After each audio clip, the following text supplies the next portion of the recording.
I'd always prided myself on being able to navigate the labyrinth of an individual's mind. There are always so many layers, so many things to uncover, so many things hidden away.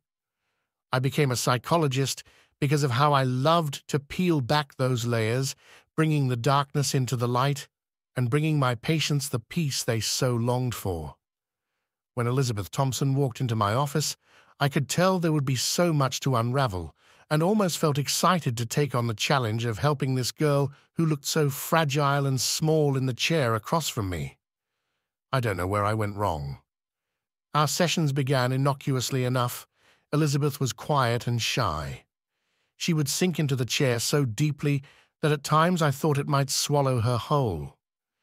There was something about her eyes, how they looked so haunted. She looked as if she had lived 1,000 lifetimes and spoken about none of them. I could feel the darkness that accompanied her when she walked into my office, her little shoulders hunched over as if it physically weighed on her. It was like her own demons called to me, begged me to unravel the ties they were bound in, and I was eager to oblige. I was curious about this unsettling trauma and its relentless hold on this poor girl. I think she reminded me of myself at first. I was once nothing more than a ghost of my own past. It took me years to overcome my demons, and even so they stayed with me as I grew into this new person. That's what I mean when I say that her demons called to mine like they were familiar somehow. I should have referred her elsewhere.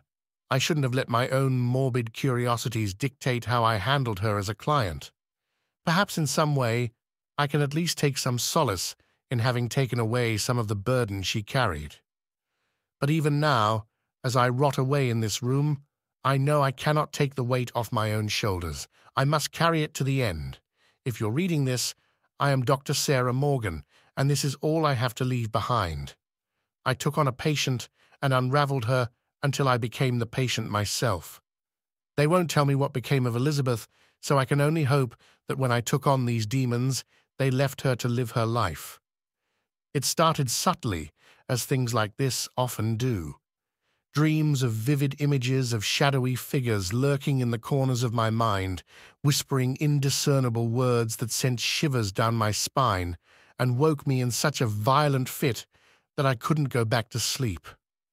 I'd had dreams of this sort before, especially as a child, so I dismissed them as mere products of a weary mind, attributing them to the toll my profession took on my subconscious.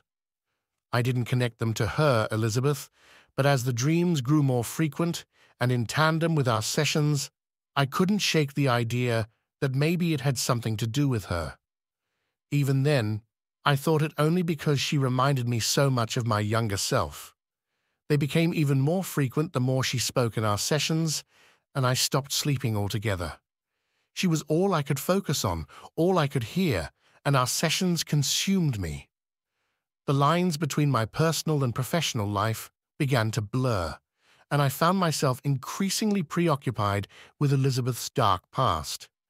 It was as if her demons had seeped into my own psyche, invading my thoughts during the day and haunting my dreams at night, intermingling with my own.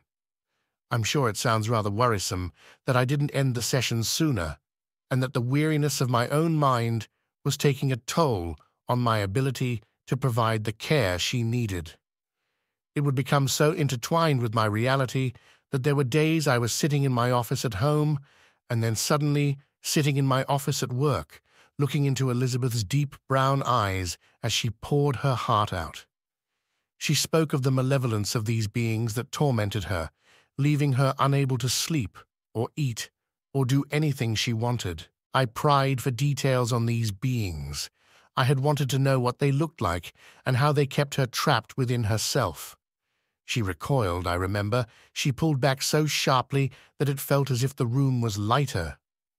I was almost able to see clearly, and I think she knew that if she let go, she would be free, and I would not. I don't blame the poor girl. She was just a link in a chain that led to me. She held eye contact with me as I continued to push her to let it out, and I can recall so clearly how her pupils dilated as she spoke. The weight of her body shifted in the chair as she leaned forward, words tumbling from her mouth. It was that night. A sudden chill crept through the room as I sat in my office going over her case as I did every night. The air grew thick with a heavy silence, broken only by the distant hum of traffic outside. The room was so dark, even with my lamp on, that I knew before even having to look that there would be something there. When I glanced up, my heart pounding, and saw a figure standing in the doorway. It was a figure mirrored the apparitions from my nightmares and looked just as Elizabeth has described in our sessions. My breath caught in my throat as the figure slowly advanced toward me. The features were blurred, distorted, as if they were fragments of a broken mirror. I blinked, hoping to dispel the illusion, but it persisted. I tried pinching myself, sure that I was once again being sucked into the vividness of my own nightmares. Panic surged through my veins as I realized that this was no hallucination, no trick of my tired mind. It was real, and there was no escape. "What do you want?" I managed to stammer, my voice trembling with fear. I didn't sound like myself at all. I sounded instead like I had when I was just a girl. The figure loomed closer, its presence suffocating as it became clearer and clearer. I felt the weight on my shoulders increase and my own body falter under the weight of this darkness. I recoiled, to no use, my mind racing with 1,000 questions. How could this be happening? Was it Elizabeth? Had I unleashed something when I pushed her to speak of her demons? Or was it something more sinister, something beyond the realms of human understanding?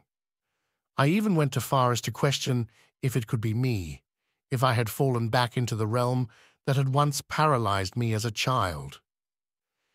With every thought, the figure took on a new shape, a new fear, a new identity. I lost sense of time as I stayed curled up in that little chair in my office, unsure of where to turn.